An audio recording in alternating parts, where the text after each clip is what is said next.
Que teve aqui, que o pastor estava ministrando a respeito do príncipe e do escravo, né? O pastor Lucas.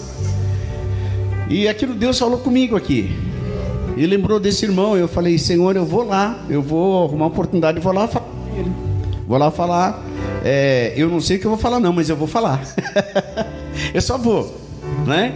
E aí eu peguei, cheguei lá e... Dá licença. Eu cheguei lá e comecei a conversar com esse irmão. Ele tem um mercado. E a gente conversando, ele não tinha chegado ainda. Não, perdão, eu cheguei lá e ele não estava. Aí ele chegou, a gente começou a conversar. E ele ficou ali, não me chamou para ir na casa dele. Eu tô ali conversando, e a mãe dele junto, né? A mãe dele de perto. Aí a mãe dele falou assim: Zenon, você não quer ir lá em casa tomar um café? Eu falei: opa, quero sim. Vamos lá tomar um café, né? No mercado ia ficar inviável falar o que Deus tinha para falar, mas Deus preparou essa oportunidade. E eu quero dizer para vocês que quando nós chegamos lá, às vezes eu sou meio chorão, viu, irmãos?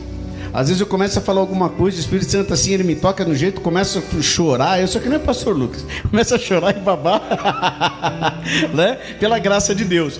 E aí eu já sentei do lado daquele irmão e eu já comecei a entregar para ele. Eu falei: irmão, eu estava na igreja lá no Arujá, né? E o pastor, ele pregou a respeito do filho, né? do príncipe que tinha se tornado escravo, e o rei falou para que mandasse trazer ele. O rei tinha uma aliança com ele. Eu quero te dizer, Deus tem uma aliança com você. Eu quero te dizer para você, irmão, Deus tem uma aliança com você. E essa aliança, ela não se quebra. E quando eu entrei, falei isso para ele, falei da aliança, ele baixou a cabeça. Aí eu comecei a falar mais algumas coisas. Eu falei: Deus, eu não entendo porque eu estou falando, mas eu estou falando porque o Senhor está mandando. Eu estou orando, eu estou jejuando, eu estou me santificando, então eu vou abrir minha boca. Oh, glória. Isso não é profetada, viu? Tem gente que tem medo de profetada, né? Não é profetada não. O irmão abaixou a cabeça e recebeu, pastor. Glória a Deus. Recebeu. Passado um tempo, ele se levantou, que ele tinha que ir para outro mercado, e chegou uma outra moça na casa desse irmão, né? E quando ela chegou lá, a gente começou a conversar. Ele saiu. Eu falei: gente, é o seguinte, estamos aqui, vamos orar. Não é verdade? Vamos orar. Não vamos perder a oportunidade, não. E nisso que, antes de orar, eu abri a Bíblia, eu comecei a ler e entreguei, né, assim, e ministrei a vida deles. E aí comecei, depois que a gente levou a palavra, a gente foi orar pelas pessoas. É uma prática, né, que eu já tinha do começo do ministério. Era prática, vamos orar. E naquilo que nós começamos a orar, às vezes parece que não. Eu comecei a orar, eu falei: Deus, eu não sei nem que orar, mas abençoa, prospera, abre portas, vai quebrando cadeias. E nisso que a gente começa a orar, as pessoas começam a chorar. E a pessoa começa a chorar e Deus começa a trazer revelação, Deus começa a trazer entendimento. Aí você fala assim: mas peraí, o que está acontecendo aqui? Né? O que está acontecendo? Aí Deus começa a derramar da glória dele, Deus começa a derramar da unção, Deus começa a te encher do Espírito Santo. Deus quer que você seja cheio. A palavra do Senhor diz assim: que aquele que não é frio nem morno, o Senhor está a ponto de vomitar da sua boca. Nós temos que ser fervorosos no Espírito. Abre a sua boca e eu te encherei.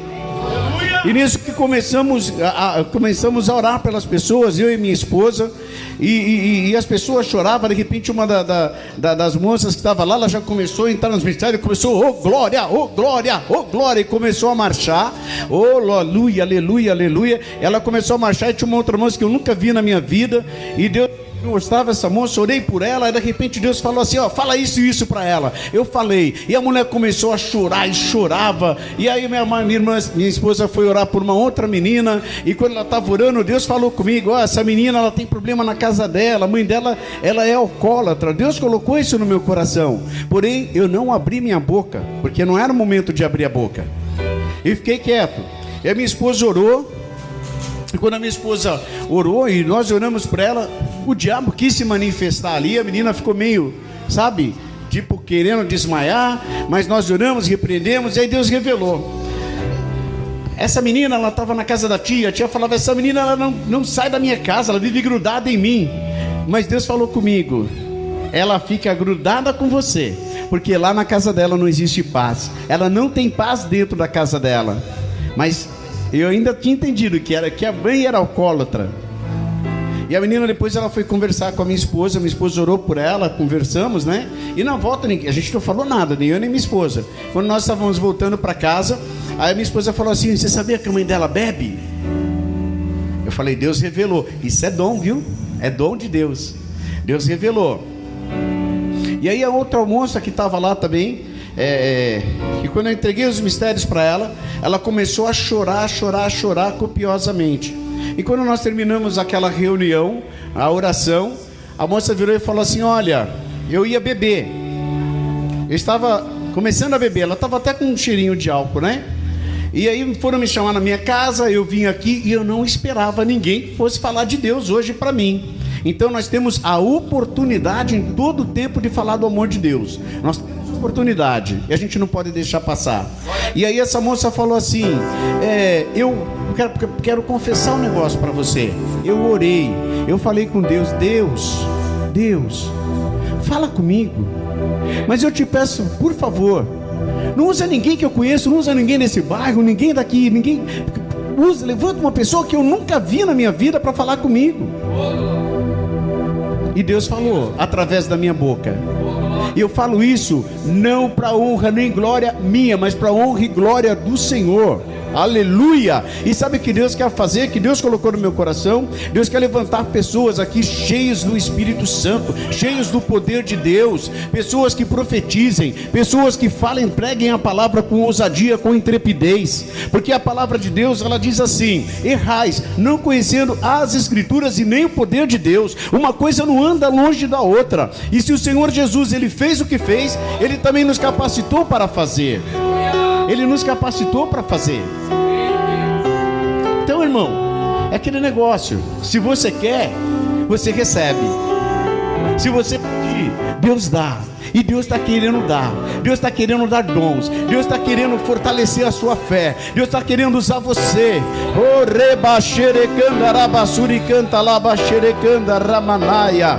Oh, riba calabachore candarabás. E hoje o Senhor está libertando a mente de muitas pessoas aqui, pessoas que só pensam pequeno, pessoas que só pensam nas coisas dessa terra. Irmão, quando você deixar essa bobeira de lado, quando você começar a buscar as coisas do alto, aquele negócio que você está dizendo, Deus Ele vai mandar, você não vai nem perceber que Deus mandou, e você não vai colocar aquilo lá como ídolo na sua vida, porque você vai falar assim: isso aqui Deus me deu para eu usar e desfrutar, mas isso aqui não vai roubar a presença de Deus na minha vida. Isso aqui não vai roubar o Senhor na minha vida, porque Ele é a minha prioridade.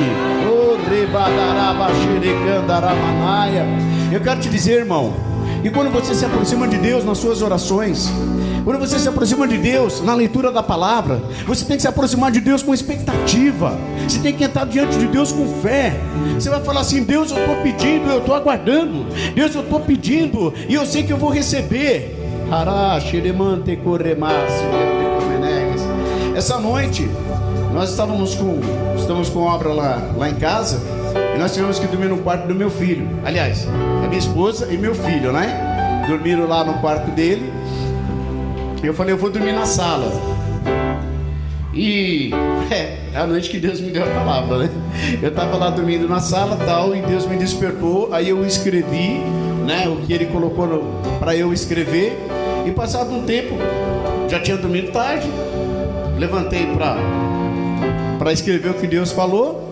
Aí daqui a pouco chega minha esposa: ai, tô com dor. Aí eu tô com dor que vem das costas, vai até aquela barriga, da barriga vai para as costas, e não sei o que, não sei o que. Aí eu falei: é seta, vamos orar. Não, eu podia falar assim: ó, vai lá, vamos pro hospital, toma aspirina, né? Mas vamos orar. Aí eu orei e descansei. Sabe quando você ora e fica assim: eu tenho certeza que Deus vai agir. Aí a mulher estava assim: ai, tá doendo um pouquinho ainda. Tá doendo um pouquinho. Aí eu falei: tá bom. Quer tomar um remédio? Tomando Valgina. Aí depois ela falou assim, eu falei assim: o que te curou? A Novalgina ou foi a oração? Né? Ela falou assim: olha, depois que você orou, eu já estava me sentindo bem melhor. Quando eu saí do quarto, eu não conseguia nem respirar. Eu achava que ia ter que ir para o hospital. Então a gente tem que usar os recursos que Deus nos dá. Sim. Aleluia, Deus. Sabe? Se Deus manda você orar, irmão, ora. Não perde tempo não perde oportunidade não. Deixa Deus te usar. Para de ficar pensando pequenininho. Para de ficar, sabe, pedindo coisas pequenas para Deus. Eu vi uma coisa que